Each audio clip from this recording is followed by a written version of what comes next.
Hi everyone, I'm Amanda Kendall, and while I usually speak in person at City of Joondalup Library events, right now we're doing things a bit differently. The coronavirus pandemic has affected everyone in many ways, and one group of people affected is travel writers. Now, they're the first to admit that not being able to travel is a fairly privileged problem to have, but when you make your living by travelling for much of the year, it is a real problem. But the silver lining is that for once, we have a lot of grounded travel writers who have time to talk to us. So we've put together the Grounded Travel Writers series. Today, I'm chatting with Tracey Croke, an award-winning travel journalist who you'll often find exploring the world on her mountain bike. So welcome to the Grounded Travel Writer series, Tracey. Oh, thanks, Amanda. Thanks for having me. And hello, everybody. It's so lovely to chat with you, Trace. So can you tell everyone where you are now and how you're coping with being grounded? Well, I'm in the beautiful Manly in Sydney, and the way I'm coping with being grounded is like a lot of travel writers, we're taking time out to, I suppose, reflect and relax and perhaps get round to all those things we never do, like clearing out our photos and some editing jobs. So that's all good. The great thing about, the not so good thing about Manly that in COVID, it's been one of the cluster areas because it's very busy. But it's a beautiful place that's also very easy to get into areas, even as busy as Manly, where there's all these little secret coves, and we've got a national park 1 kilometre from Manly Beach, which I've just been appreciating my backyard more than ever. That's what I've been doing. I think that's a good way to do it. And we are lucky here in Australia that we have been able to get outside during this whole pandemic and get out there into some fresh air. So I know you've been making the most of that. So I'd love to hear about some of your travels, Trace. Can you tell us about one of your most memorable travel moments? Yeah, well, this was what I call my spiritual experience with a great warrior of Central Asia. And it was one of my more challenging travel experiences where, as you said, I do a lot of stuff on bikes, and I like to travel by bike because you see the reality of a country. But this was one of the more challenging ones. So I'll put some context around that. I was part of an expedition to cross the Talis Mountains in Kyrgyzstan. And this is an extremely remote area of the world, and so remote it's not even mapped properly. So maps date back 30 years to the Russian days, and they're large scale. So in terms of navigation, they're not that useful, and navigation relies heavily upon the local knowledge. And the local knowledge there in the mountains is the nomadic mountain people who go up there in the summer to graze the herds, and some live there permanently in settlements in the lowlands. But if you imagine that this place has zero tourism infrastructure, it's very, very remote, and people don't really live where we were going. So as we met nomadic people and went upon this journey, they would say this phrase to us all the time, and it's a phrase of well wishes, and it's I'm going to try and pronounce it. It's Manastan Arbagi Calderson, and that means may the soul of Manus protect you. Now I have to explain who Manus is. Yes, please do.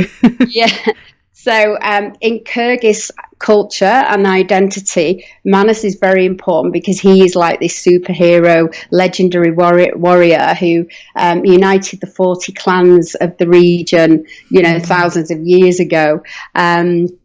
So it's a symbol of independence for the Kyrgyz people, and his image and great statues of him can be found all around Kyrgyzstan. He was also a highly skilled horseman, so he's often on his horse.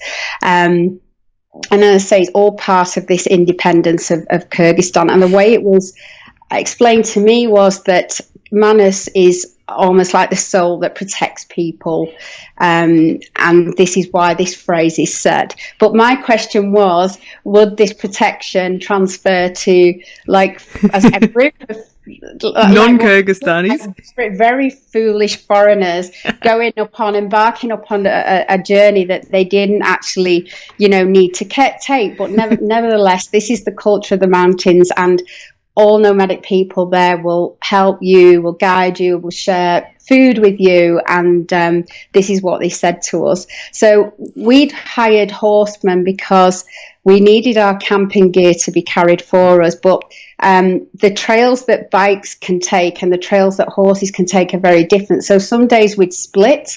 We'd go off up on a shorter, steeper route with our day, what we needed for the day. And then we'd meet the horsemen later and they would take a route that was suitable for the horses, which was usually a longer but lower route. So sometimes we split. And over a week, we were well into a week of this sort of 2-week expedition, and quite a lot had gone wrong. It was towards the end, about 10 days. One team member had broken a rib. We'd rescued a puppy that was caught up in some kind of wire trap. We're carrying this puppy with us. We were running out of food, and we were extremely tired. Oh, gosh. And one day we'd split from the horsemen in this way, and we were trying to get to them, to our camp in a valley that night. And I just can't tell you how many times we'd attempted to find the route to this valley. And we'd met no nomadic people that day. So we were in trouble. We were looking at a very cold night on the mountain with not the correct gear. It was getting really late when we found another trail that we thought would lead to this valley. And all of a sudden, this great herd of sheep and goats, started charging towards us. And I can say that I did have a moment where I thought it might say on my epitaph that, here lies Tracey Croke squashed by a sheep, but that didn't happen. I'm glad. And behind was a very kind family, Annabek and his family, who said, no, this isn't the right trail. After we explained to them, he said, we know where you're trying to get to. And obviously this was all translated through the translator that was with us. So I'm paraphrasing all this, but he said he knew the trail we were trying to get to, and he will send his son Kojumkul with us, not just to find the trail, but through the night, about 4 hours, they reckon, to where our camp was. And then he would sleep there and return the next day. So obviously we were overjoyed, but first he said, no, first you must eat. And at the top of the mountain, at the top of this particular trail, Annabek and his wife put down a blanket for us and they fed us. And then as it got dark, his son Kojumkul led us to the top of the rise. And it was really dark now, and we could still see the trail because it was a full moon, so very bright, and bright stars. And then right at that moment, a herd of wild horses just galloped up to the rise. And if you can imagine, like, the full moon behind them, I kid you not, and the stallion was rearing and prancing against the full moon. And we were so tired and beaten and cold, we couldn't speak, never mind get our cameras out. And I just said, there are some moments that are just meant to be experienced.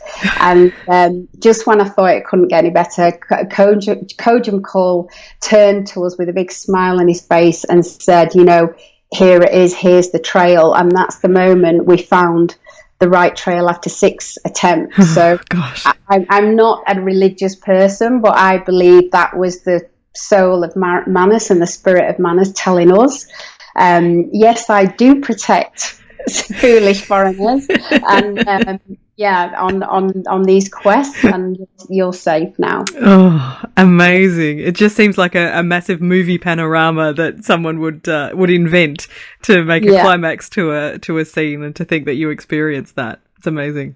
I'd kind of keep pinching myself about it had I not had other people there who just remember it and never stop talking about it since, and almost like, there was 3 guys and me, but we're almost like brothers and sisters now that we came through this experience. Yeah. There were many others on that trip, but for another day, Amanda.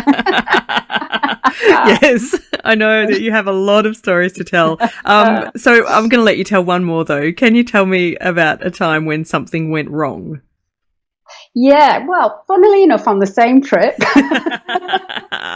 I'm not surprised. We've all got the context now. So one day we were at camp. One evening we were at camp, and we met a young, what's called, I think the right pronunciation is visits, and they're like mountain cowboys. And again, they have, herds in the mountain, and particularly different from nomads because they're particularly skilled on the horses and whatnot. But anyway, this night he came into our camp, and he had his herd of cows with him, and he explained, that the winter was coming quicker than they thought, and he was bringing his cows down to the town, which is, I don't know, maybe 3 or 4 days away, 5 days away. So in the spirit of the nomadic culture and the mountain culture, of course, we invited him into our camp, and we all had food together, and he slept in our camp that night.